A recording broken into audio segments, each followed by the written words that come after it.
il aime le code. Il faut que la communication soit codée, mais de façon claire et transparente. La rigidité, c'est pas pour lui. Mon nom est Francis Parent-Valquette et vous écoutez le Sandro Show. Mais le plus important, c'est qu'il est bélier. Aujourd'hui, j'ai la chance de recevoir Denis Martel. Si tu n'as pas écouté l'épisode 449, il est venu nous parler de son nouveau podcast sur Cube qui est Épilogue, qui commence à être moins nouveau puisque ça date de décembre.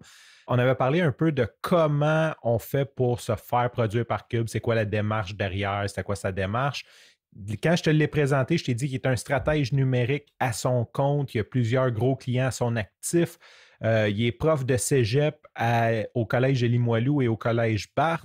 Il fait aussi le podcast Les Engagés publics. Et quand on s'est quittés, Denis et moi, on a eu tellement de fun que j'y ai remis la première carte chouchou du Sandro Show. J'ai dit, tu reviens quand tu veux. Et il m'a dit, hey, quand on a parlé, on n'a peut-être pas parlé du volet formation tant que ça. Puis c'est quelque chose qui est important pour lui. Fait que j'ai dit, reviens quand tu veux. On s'est booké un rendez-vous ce matin et là, on est là pour discuter avec Denis. Il n'y a pas vraiment d'angle. On va parler à gauche, à droite de podcast, de formation, puis de qu'est-ce qui se passe dans sa vie. Bonjour Denis. Merci d'avoir accepté l'invitation. Merci de t'être invité.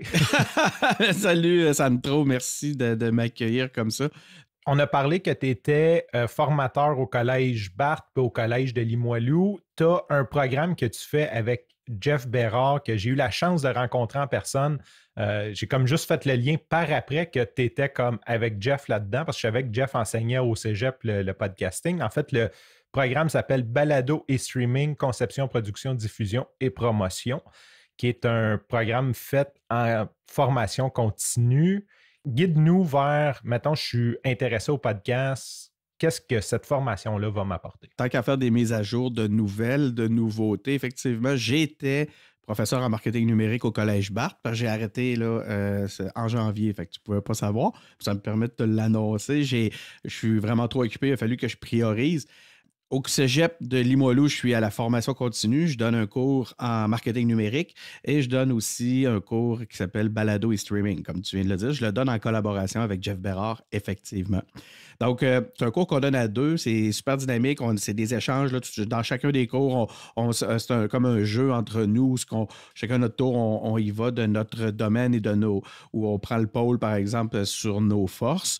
Moi, je suis là pour le volet balado, pour le volet marketing, pour le volet mise en récit, promotion.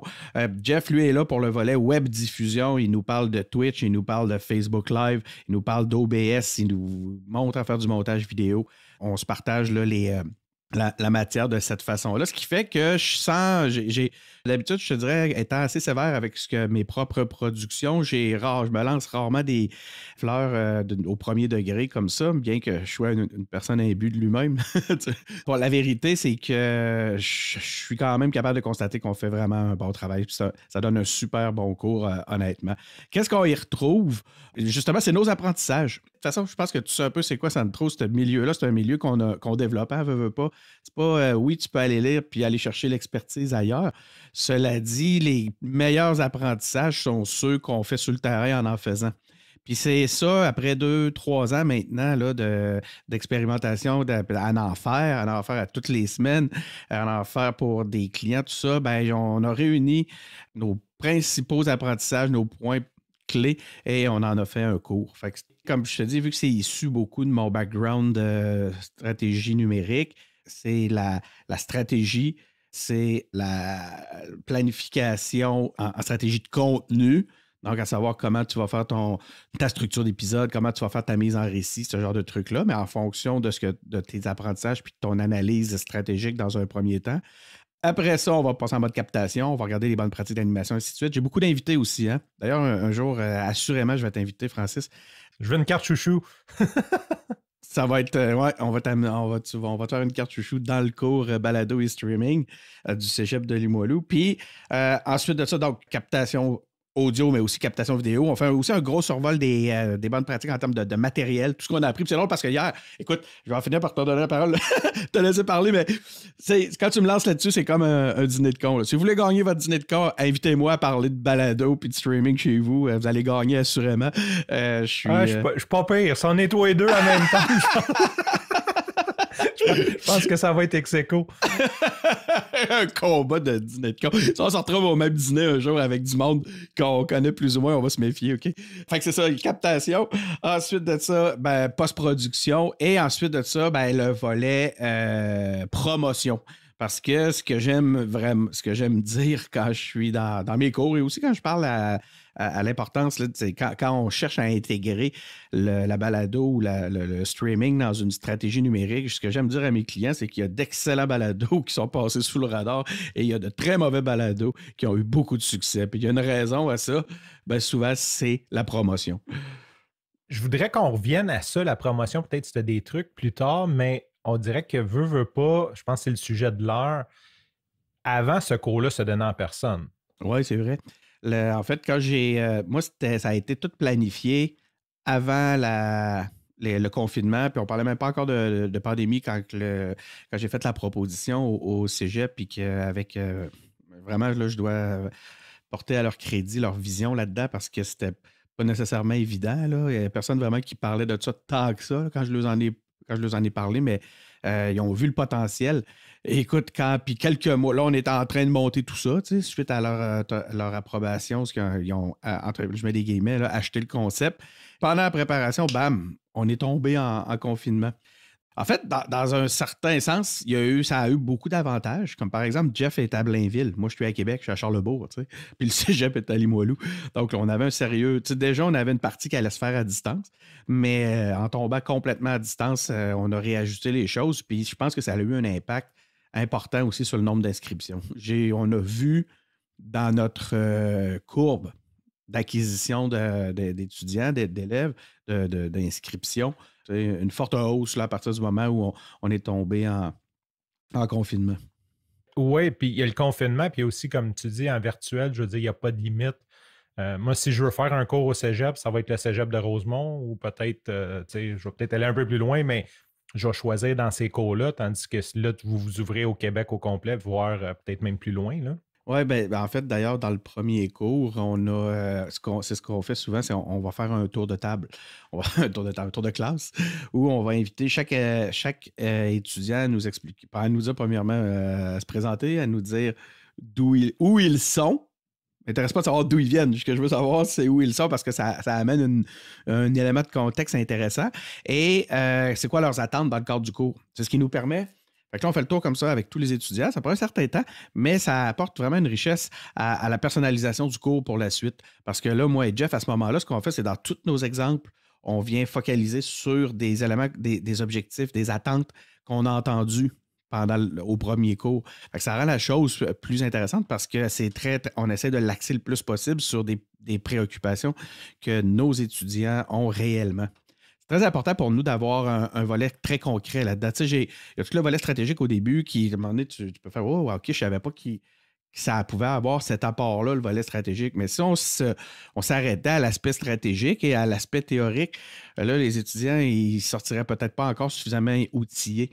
Mais là, après ça, on tombe dans le concret. Là. On fait le tour du matériel, comme je te disais tantôt, puis on rouvre les logiciels. Toujours des logiciels gratuits parce qu'une de nos valeurs, c'est l'accessibilité. Donc, ce qu'on fait, c'est une de nos promesses d'ailleurs dans le cadre du cours, c'est on va vous donner un cours qui va vous permettre de balado-diffuser, de vidéo-diffuser à des coûts abordables. C'est rendu accessible. C'est la raison pour laquelle on est là, c'est la démocratisation et l'accessibilité qu'on a maintenant aux médias. Donc, c'est pas pour rien qu'à la gang, des gars comme moi et toi, qui créons des contenus, ben, ensemble, on est rendu une compétition importante pour les médias mainstream parce que, mine de rien, avec nos petits auditoires, si on les additionne toutes, ben, c'est des auditoires qui sont plus disponibles pour les grands. Puis ça, c'est intéressant de le penser, cette réalité-là. Oui, puis, tu sais, hier, justement, tu parlais, tu as comme glissé un mot du live qu'on a fait hier avec Stéphane Berthamet, Bruno Guglielminetti puis Karine Trudel.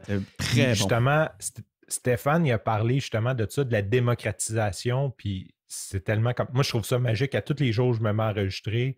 Je me dis, il y a à peine peut-être 25 ans, si j'avais voulu faire de la radio comme ça, c'est comme ça aurait été un gros problème. Ou genre comme de la radio, comme oublie ça, là, un studio puis tout, c'était comme quasiment impossible.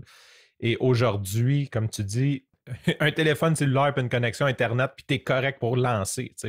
Je ne dis pas que c'est comme la meilleure chose, mais n'importe qui peut prendre son téléphone puis créer son contenu, le lancer, puis aller chercher un auditoire qui, justement, comme tu dis, la somme de toutes nous autres fait vraiment compétition aux gros médias traditionnels. Tu as amené des points. Écoute, je l'ai écouté. Premièrement, je voulais vous féliciter. J'ai trouvé ça vraiment intéressant. Écoute, j'ai pas pu tout le pogner parce que vous avez été en ligne longtemps, mais je me suis attaché un grelot à la vidéo. Là. Je vais retourner la réécouter sur demande en espérant que Bruno la laisse en ligne. À un moment donné, tu disais, tu parlais de l'évolution dans l'achat des micros, puis ça m'a fait rire parce que, écoute, je me suis reconnu. Puis là, tu disais, achetez-vous donc un bon micro dès le départ. Puis tu as surtout souligné l'importance de la qualité audio dans la production, de ne pas le sous-estimer. Puis j'ai aussi ce propos-là dans le cadre du cours, puis j'étais tout à fait en arrimage avec ton propos là-dessus. Mais ça m'a fait beaucoup rire la façon que tu as expliqué le cheminement. On commence par s'acheter un micro à 50$. Après ça, on aime ça, on achète un à 120$. Après ça, on trouve que c'est pas assez, on va aller plus loin. Puis là, tu dis au final, t'as un micro à 500$, mais il t'a coûté 1200$. Puis là, ça m'a fait que c'est exactement, t'as raconté mon histoire. C'est exactement ça qui m'est arrivé. D'ailleurs, c'est à ton conseil que j'en suis venu à m'acheter un meilleur micro. C'est celui dans lequel je parle actuellement. Je te remercie aussi pour ça. Plusieurs choses que vous disiez dans lesquelles je me reconnaissais puis qui rendaient la chose super intéressante. D'ailleurs, je pense que c'était avant même de te rencontrer, j'avais eu un échange avec Stéphane. On en est venu à ce qu'ils viennent aussi faire un atelier dans le cadre du cours. Ça, je te dirais. Wow! Stéphane, là, dans le storytelling, je suis quand même assez proche de lui, là, puis sincèrement, c'est vraiment une référence. Tes étudiants vont aimer ça. Là. Il y a vraiment, là, en tout cas, il y a des années dans l'édition, dans l'écriture, c'est comme c'est une démarche. Là. Fait que c'est fou. Là. Tes étudiants vont définitivement aimer. Quand quelqu'un me demande ouais, Denis, balado, j'ai jamais vraiment écouté ça, je commence par quoi? En fait, j'en ai 3. Je lui ai dit, il faut que tu écoutes Disparu. Là, tu vas tomber en amour avec le balado, surtout le balado de mise en récit, les enquêtes. Après ça, il faut que tu écoutes Distorsion, parce que les gars sont attachants, sont malades, c'est cool, les sujets sont super intéressants. Et le 3e, c'est Ars Moriendi, si tu es capable, parce que c'est excessivement dur à écouter des fois. Mais écoute, quel travail, quel travail! Définitivement, sauf que ça reste dans le récit. Fait que si jamais il en cherche dans le parler, tu lui diras le Centro Show. Le Centro Show, je vais les envoyer vers le Centro Show. En 4e position. Si t'as pas décroché à Ars, tu passes à Centro. Ouais, c'est ça, un peu plus léger. Oui, c'est Colin. Hein? Moi, il y a des épisodes d'Ars Moriendi que j'ai pas été capable d'écouter. J'ai reçu Marois Risky dernièrement en entrevue. Écoute, c'était malade. Quelle femme intéressante. Néophyte comme moi, c'est qui Marois Risky? Marois Risky, c'est une députée libérale dans le coin de Montréal, là, un comté qui va rester libéral jusqu'à la fin des temps. C'est une spécialiste de la justice fiscale. Puis elle est très, très, très, comment dire, engagée et militante sur justement l'importance que, par exemple, les grandes entreprises paient leur juste part d'impôts pour contribuer à la société. T'sais. Puis écoute, son discours en bois. Là, j'aime beaucoup Bernie Sanders. Il y a beaucoup des propos de Bernie Sanders qui vont dans la lignée aussi de ce que Marois Risky amène. Ce qui fait d'elle un peu un Spoutnik au Parti libéral. Plus genre Québec solidaire ou... Sur certains aspects, peut-être plus... moi, je la verrais beaucoup au PQ aussi. J'essayais de voir d'ailleurs si elle était souverainiste. Mais il n'y a rien qui... En fait, en tout cas, regarde, je ne veux pas lancer une discussion politique, mais je trouve ça intéressant parce que moi, je suis très peu politisé. Sincèrement, je suis de la gang qui s'est plus ou moins intéressé à ça. Je me considère plus que mes amis parce qu'au moins, avant d'aller voter, j'essaie de lire le programme de chaque parti pour me faire une tête. Fait que c'est déjà beaucoup plus que bien du monde. Il y en a bien qui ne vont pas voter. Mais je trouve ça intéressant, surtout quand j'ai écouté les engagés publics. J'ai écouté une couple d'épisodes, puis c'est vraiment le fun de voir que il y a du monde à l'extérieur de la politique qui s'intéresse à ça et qui vont chercher des angles comme des personnes comme toi. Fait que non, je trouve ça super intéressant. Puis justement, c'est le fun que tu aies amené ça sur les engagés publics parce que toi, tu as été dans le monde politique. Là, tu parles de coq à l'âne, mais allons-y. Embrassons ça. C'est un monde qui m'a toujours passionné, OK? Sincèrement, il y a eu des bouts dans ma vie où vraiment je m'intéressais à la politique, comme qu'est-ce qui se passait. Bon, j'ai décroché à un certain moment donné. Moi, j'ai eu des enfants, fait que les enfants, ça m'a aidé à me couper de certaines passions. Fait que justement, toi, tu as été député. Non. C'est quoi ton histoire déjà en politique? Ça serait drôle. Non, j'ai jamais été député. Il y a des gens qui m'en parlent des fois. Ils me disent hey, quand est-ce que tu te présentes? Ils me font un peu une blague parce qu'ils voient bien que je suis engagé. Mais je refais ma promesse si vous me verrez jamais en politique. Ça arrivera jamais. Ça, c'est enregistré. Hein? Ouais, puis c'est pas une promesse. C'est sûr, si je vois une pancarte avec Denis Martel, je t'envoie ça. Man, je veux même pas savoir à quel point ça arrivera jamais. Moi, c'est une des choses que j'aime pas d'ailleurs de la politique. Là, c'est aussitôt que tu te mets la face sur le poteau. Puis c'est ce qui fait. Puis c'est dommage ce que je veux dire là. C'est justement une des choses que je dénonce un peu aussi.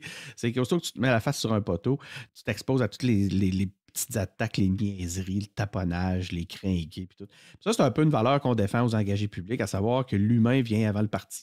Pour nous, c'est très important, cette réalité-là. Puis, tu sais, on est tous des anciens soit des anciens staffs, des anciens bénévoles qui ont été impliqués à des niveaux assez importants dans des partis différents. On a des libéraux. Comme je disais l'autre fois, on n'a pas de caquistes, mais c'est pareil comme si c'était des péquistes. Là. Je veux dire, tout le staff péquiste est rendu dans les bureaux de la CAQ.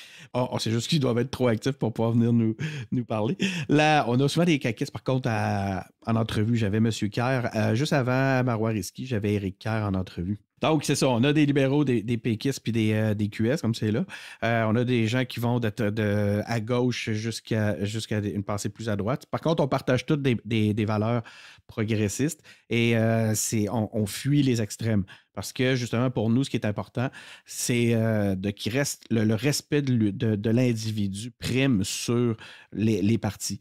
Moi, l'implication en politique, je le recommande à tout le monde, mais fortement. C'est une des choses qui m'a le plus apporté. C'est une des choses qui a été la plus enrichissante dans ma vie. Puis c'est à cause beaucoup de la façon dont je l'ai abordé. C'est que je suis allé en politique pour l'ensemble de ce que ça m'apportait. J'ai reçu beaucoup plus. Puis moi, j'ai été en politique. Je suis un souverainiste. Je ne me gêne pas pour le dire, j'en suis fier. Puis je souhaite ardemment que le Québec fasse son indépendance un jour pour qu'on reprenne tous nos pouvoirs en main et qu'on fasse quelque chose qui nous ressemble, qui fit selon nos valeurs, pour qu'on ne soit pas toujours à la traîne de l'Ouest canadien. Quoi qu'il en soit, j'ai reçu beaucoup plus dans mon engagement politique que j'ai donné, en réalité. Je me suis fait un réseau incroyable. J'ai eu des apprentissages fous. J'ai côtoyé des gens exceptionnels. J'ai assisté à des moments d'histoire dans les coulisses. C'est ce qui m'a amené même si je suis à ton micro aujourd'hui, Sandro, c'est aussi à cause que je suis passé par une implication en politique. C'est excessivement enrichissant. Si vous allez en politique en vous disant « Mon objectif est de changer le monde et si je n'y parviens pas, je serai très malheureux », restez chez vous. Vous allez être malheureux, c'est sûr. C'est pas ça le vrai KPI, le point de performance pour évaluer le succès d'une implication politique, ce n'est pas votre capacité à changer les autres. Commencez par vous changer vous-même à travers tout ça puis à devenir une meilleure personne. Moi, c'est vraiment ma recommandation. Puis écoute, c'est ce qui m'est arrivé. Puis sans prétention, je n'ai pas la prétention de dire que je suis une bonne personne. Cela dit, c'est incroyable tout ce que ça m'a apporté. Puis j'aime ça l'angle que tu viens d'apporter parce que moi, je regarde ça au loin. Puis là, il y a toujours un scandale du genre, un a fait ci, l'autre, il y avait un chalet, il a fumé du pot, je ne sais pas trop. Il y a tout le temps une maudite nouvelle innocente sur le politicien.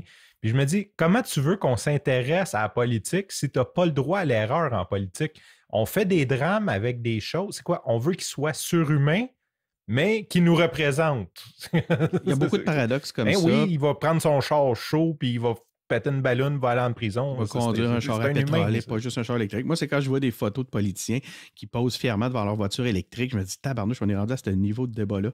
Tu sais, c'est cheap. Je comprends qu'il veut exprimer une valeur comme quoi qui est environnemental, qui est écologique et environnementaliste, mais tu sais, en fait, réalité, c'est vraiment du gros show-off. Mais tu sais, moi, je crois beaucoup à la rédemption. J'aime pas que les choses soient toutes édulcorées. Je pense que l'humain est intéressant dans ses contrastes.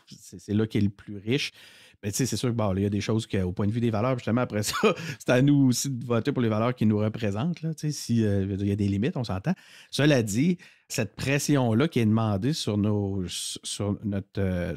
gens d'État, moi, j'ai beaucoup de respect pour les gens qui se présentent en politique parce que c'est phénoménal les sacrifices qu'ils font, ne serait-ce que celui-là d'être obligé soudainement de vivre cette pression-là, puis de vivre sous le microscope de tes adversaires, de tous les types de journalisme, de partisans crinqués de chacun, tu sais, dans toutes les parties, dans toutes les visions, que ce soit à gauche, à droite, peu importe, en indépendantiste, fédéraliste, tu as des débiles, là, tu sais, t'as des espèces de crinqués qui vont polluer notre existence, c'est certain. Fait que, tu sais, faut être fait fort. Honnêtement, il faut être fait fort. Je regarde un gars comme Pascal Bérubé qui est une machine politique.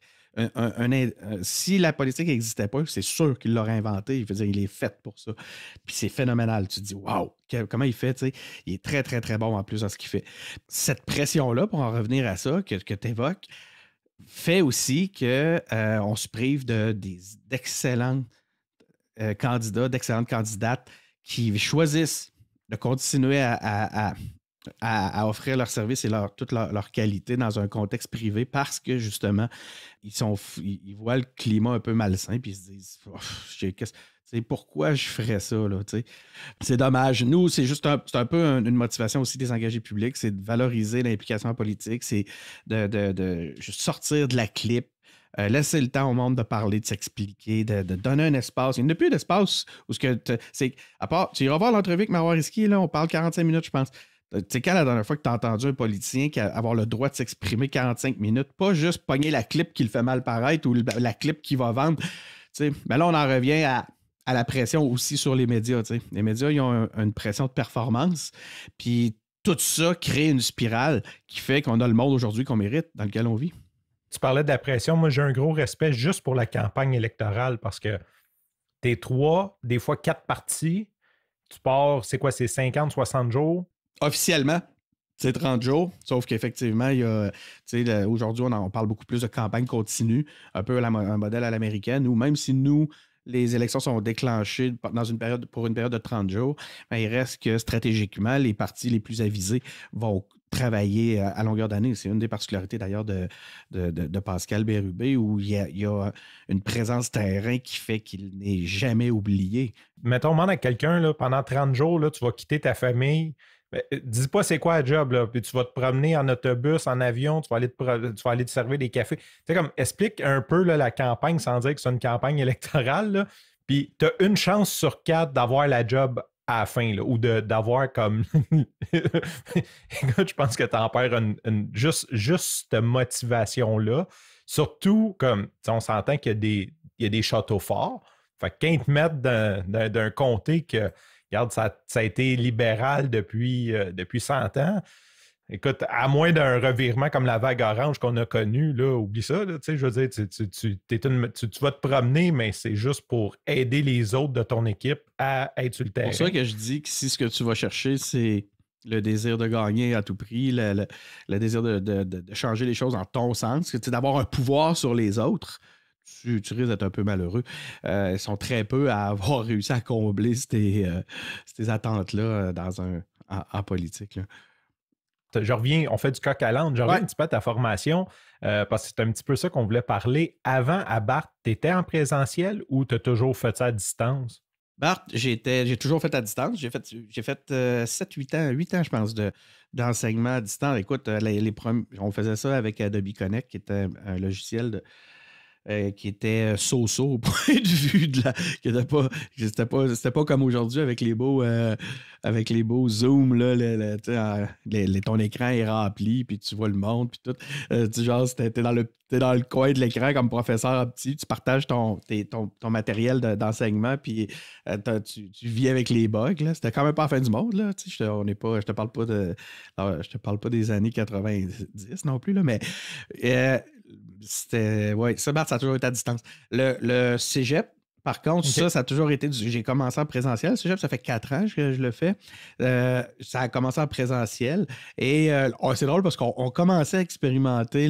J'étais un de ceux qui était dans le projet d'expérimentation pour les cours à distance. Genre peut-être un an avant le confinement. Ça a beaucoup aidé. Là, cette expérimentation-là a fait que le cégep a été excessivement réactif. Là. Moi, je le dis, là, je suis quelqu'un qui est assez critique en général des services d'État parce que je trouve qu'ils sont souvent à la traîne, ils sont un peu, écoute, je lève mon chapeau aux gens du cégep de Limoilou qui ont fait un bon boulot. Ils ont viré le cégep numérique là, dans une semaine. C'est un travail phénoménal. Écoute, je travaille en transformation numérique. J'aide des organisations à réussir leur transformation numérique. Puis, c'est beaucoup d'efforts. C'est un changement de paradigme. Écoute, ce que des organisations n'ont pas réussi à faire en 2 ans, là, ben, il y en a qui, face à la nécessité, ont réussi à le faire là, rapidement. C'est bien pour dire comment est-ce qu'il y a des fois, juste d'accepter, de shifter ton minding peut faire accélérer les choses. Des fois, c'est juste la réticence au changement qui peut nous empêcher d'évoluer. D'ailleurs, je vais faire un lien direct avec l'indépendance par rapport à ça. Très, très bonne idée. De ce que je vois, j'aimerais rajouter que oui, le cégep a sûrement fait un job de fou, mais je trouve que même le gouvernement a fait un job de fou. Non, t'as raison. Ça a été vite qu'on avait l'information des sites web. Ça n'a pas pris une semaine qu'il y avait déjà des points. Il y avait, comme tout s'est mis en place rapidement, comment les fermetures, l'application de ça. Non, je suis d'accord avec toi, là, vraiment. Tabarnouche, tu regardes la job là, qui a été fait là, en très, très peu de temps. Moi, je trouve qu'ils ont très, très bien, qu'ils ont fait ça très vite. Je comprends qu'il y en a qui vont chialer que ce n'était pas la meilleure solution, mais dans le temps qu'ils l'ont fait, wow, c'est de l'exécution parfaite. Là, je veux dire, ça a été exécuté comme des chefs d'orchestre. Moi, je te dirais que c'est l'élément qui m'a rendu fier de notre collectivité dès le départ, ça. Notre capacité à se virer de bord, à faire face à l'adversité, mais en un bloc.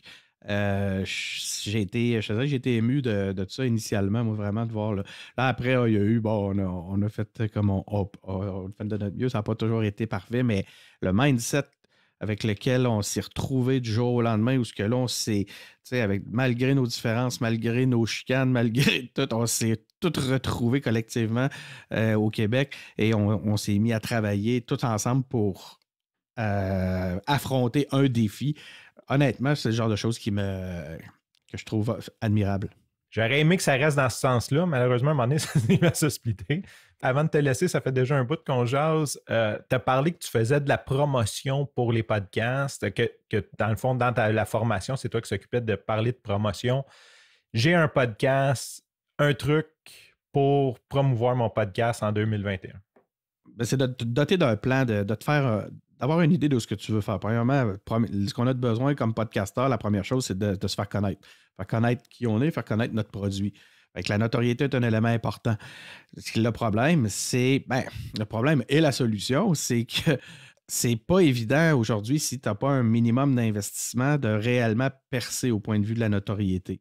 Puis là, je parle de publicité. Là où je dis qu'il y a une solution, c'est qu'heureusement, puis là, je ne veux pas lancer un débat sur Facebook, par exemple, mais il reste une chose, c'est que des outils comme Facebook, des outils comme on a aujourd'hui, comme la AdWords, tout ça, ben, c'est quand même accessible. Avant, tu aurais voulu faire ta propre publicité, à moins d'avoir un Christy de budget, oublie ça, tu sais. Donc, bien souvent, si tu es capable de mettre un petit peu d'un investissement pour toucher des cibles qui peuvent être intéressées, parce qu'on fait des produits nichés, hein, nous, les balados-diffuseurs, c'est facile de trouver quelles sont les audiences qui seraient les plus à même de vouloir nous écouter. Fait qu'on est capable de les cibler grâce aux outils publicitaires de Facebook, par exemple. On est capable de se faire connaître auprès d'eux. Bon, là, ça, c'est pas à la portée de tout le monde. C'est un élément qui peut aider. Là, au point de vue organique, qu'est-ce qu'on peut faire? Bien évidemment, d'avoir un écosystème autour de son balado, c'est important. Ou pour pouvoir, par exemple, avoir un compte Instagram, un compte Facebook, ce genre de truc-là associé à notre univers. Si on est d'avoir un blog associé à un site web, avoir des plateformes complémentaires ou un peu comme tu le fais, finalement, je vous dirais de regarder la façon que même tu le travailles, où est-ce que justement tu as cette possibilité-là de fidéliser tes auditeurs tranquillement, pas vite. Il faut être patient. Hein? C'est ce qu'on a vécu. Le balado, c'est comme ce qu'on a vécu avec les blogs. C'est que là pendant, il faut être persévérant. C'est ceux qui sont persévérants qui t'offrent, puis qu'un jour, la courbe la courbe d'acquisition d'auditeurs prend un volet exponentiel. Fait que là, tu vas avoir ton 15, 30, tu vas atteindre 30 écoute. par épisode, là, tu te dis, ouais, il me semble que c'est beaucoup d'efforts pour si peu d'auditeurs. Tu sais. Mais si tu persévères, à un moment donné, cette courbe-là va prendre une tangente exponentielle. Puis là, à un moment donné, ça devient. Tu peux avoir un succès à la distorsion. Cela dit, ça va aussi avec la qualité de ton contenu puis de ta production. Tu sais, c'est pas juste. Donc, soigner. Commence par avoir un produit de qualité, un produit qui est soigné. Ensuite de ça, essaye de trouver, cherche des façons de te faire connaître, d'améliorer ta notoriété, autant au point de vue publicitaire qu'au point de vue payant qu'au point de vue organique. Ce qu'on appelle organique, c'est les fameuses plateformes que je viens de dire. Et fais du cross-show, comme ce qu'on fait là actuellement. Ça, de venir te voir, ben, ça me permet de faire connaître. Tu as vu, tu es super généreux, tu donnes de la place à ça. Là, entre balado-diffuseurs, il y a toujours des possibilités. C'est sûr qu'il faut que ça soit fait dans le respect de notre ligne éditoriale. Tu sais, si tu me dirais, Sandro, hey, Denis, invite-moi aux engagés publics. Puis là, tu viens de me dire, ouais, moi, la politique, tu sais, là, ça serait un petit peu trop forcé. Puis ça, les auditeurs le sentent, puis tout, puis c'est pas intéressant, c'est pas ça l'impact. Faut qu'il y ait un lien thématique, un lien éditorial qui fait que ça va de soi, puis que tout le monde, dans le show où tu es invité, va y trouver un intérêt. Comme là, nous, notre terrain d'entente, c'est la création, balado, streaming, marketing. C'est principalement formation. C'est principalement là qu'on se retrouve. Puis c'est normal, c'est de ça qu'on parle aujourd'hui. Mais des collaborations comme ça peut aussi nous aider à nous faire connaître tranquillement. Mais sachez que c'est du travail, c'est du temps, puis c'est de la passion avant toute chose. Puis mesurez pas votre succès sur la performance, sur la quantité, parce que ce sont des médias d'engagement. Vos 10, 15, 20, 30, 100, 200 auditeurs sont des gens qui reviennent, puis qui sont engagés, puis qui ont une qualité d'écoute, il y a une qualité d'audience. C'est pas des fois un chiffre, comme par exemple, vous allez faire une publicité Facebook. Il faut savoir qu'une publicité Facebook, si vous faites une petite vidéo, compte un view pour 3 secondes d'écoute. Puis là, c'est de l'ego data, on se pète les bretelles. J'ai eu, depuis que je suis sur Facebook, j'ai 3600 vues. Il faut savoir ce que ça veut dire. Donc, il y a cette nuance-là entre la performance et l'engagement est aussi très importante. Moi, je vous invite avant toute chose de mesurer votre succès en mesurant votre engagement et non en mesurant vos performances de chiffres. Donc, à savoir, est-ce que j'ai des écoutes régulières? Est-ce que j'ai des écoutes complètes? Parce qu'une audience qualifiée, très engagée, peut se vendre même au point de vue des commandites. Nous, on a cette chance-là. Finir ce que je disais sur les petites audiences de qualité. Une petite audience là, peut se vendre justement Nous, on a des propositions de partenariat puis de commandites, même si on a une petite audience aux engagés publics. Puis parce que justement, on sait très bien qu'on est écouté par du personnel politique, des ministres, des députés, des gens dans la fonction publique, entre autres, ou sinon des journalistes aussi. Donc, ce type d'audience-là a une valeur auprès de certains commanditaires. Terminant, tu as parlé de pub Facebook, que je veux promouvoir mon podcast par une pub Facebook. Un point de départ? Tous les médias qui te permettent d'exposer du contenu vont être plus intéressants que de la simple notoriété. Cela dit, dans une campagne comme celle-là, par exemple avec une pub Facebook, ça peut aussi naître au début que de minimum exposer ta marque, exposer que tu existes. C'est juste montrer que tu existes. C'est pas toujours tout le monde qui va justement amener une. Fait que c'est sûr que tu es mieux d'y aller avec un extrait, quelque chose de punchy, quelque chose qui amène qui va être. Sans tomber dans le clickbait, rester respectueux de l'intelligence de ton auditoire que tu vas aller chercher. Mais amener quand même un extrait intriguant. Souvent, vous allez voir là, ce qu'on appelle les audiogrammes. Il y a toutes sortes d'outils là, comme Sonic Candle qui est gratuit, entre autres, qui vous permet de faire des espèces de petites... on a déjà vu ça, là, c'est des petites séquences vidéo, ce qu'on voit la wave bouger en même temps qu'on parle. C'est important ce genre de truc-là parce qu'il ne faut pas oublier que les publicités Facebook affichent sans son. Hein? Fait que si tu n'as pas quelque chose dans ta pub qui montre « Hey, moi, il faut que tu écoutes, là, tu passes dans le beurre. » Tu vas avoir des 3 secondes, mais c'est des 3 secondes qui passent dans le beurre en tabarnouche. Fait que il y a ça, ce que j'appelle des audiogrammes, là, ce qu'on appelle en fait des audiogrammes, va te permettre d'exposer un extrait. Mais tu sais, profite-en pour mettre de l'avant ta marque. Mettre un élément de texte qui décrit un peu c'est du contenu que tu vends, fait qu'au point de vue du sens, il faut que ça passe rapidement, il faut qu'on qu'on comprenne de quoi tu es en train de parler. T'sais. Puis si tu as un ciblage qui est bien, qui est bien arrimé à ce que tu fais comme contenu, ben ils vont se retrouver là-dedans, là, puis tu as plus de chances d'avoir un match. Denis, c'est toujours un plaisir de parler avec toi. T'as-tu, pour le mot de la fin, si on veut joindre ta formation, si on veut te joindre, la parole est à toi. C'est facile. Là. J'ai des grosses lunettes noires et écrivez Denis Martel. Vous allez me reconnaître. Là. J'ai des lunettes comme les frères Hanson. Puis je suis sur tous les médias sociaux. Ben, j'utilise mon nom.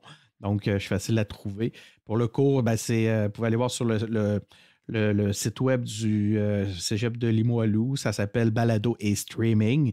Il y a des subventions du gouvernement qui subventionnent le cours. Donc, pour ceux qui sont éligibles, puis c'est beaucoup plus facile qu'on peut le passer, là, être éligible. Là, les critères ne sont pas restrictifs. Ça vous revient à 1$ de l'heure. Donc, je pense que vous prenez un risque qui n'est pas trop grand si vous vous inscrivez à ce cours-là. Je paierais plus cher que ça pour te parler. Toi, je te parle gratuitement. Pour toi, Sandro, c'est gratuit. Ah, mais ça me touche. Merci beaucoup, Denis. Passe une belle journée. Ça me fait plaisir. Merci. Bye.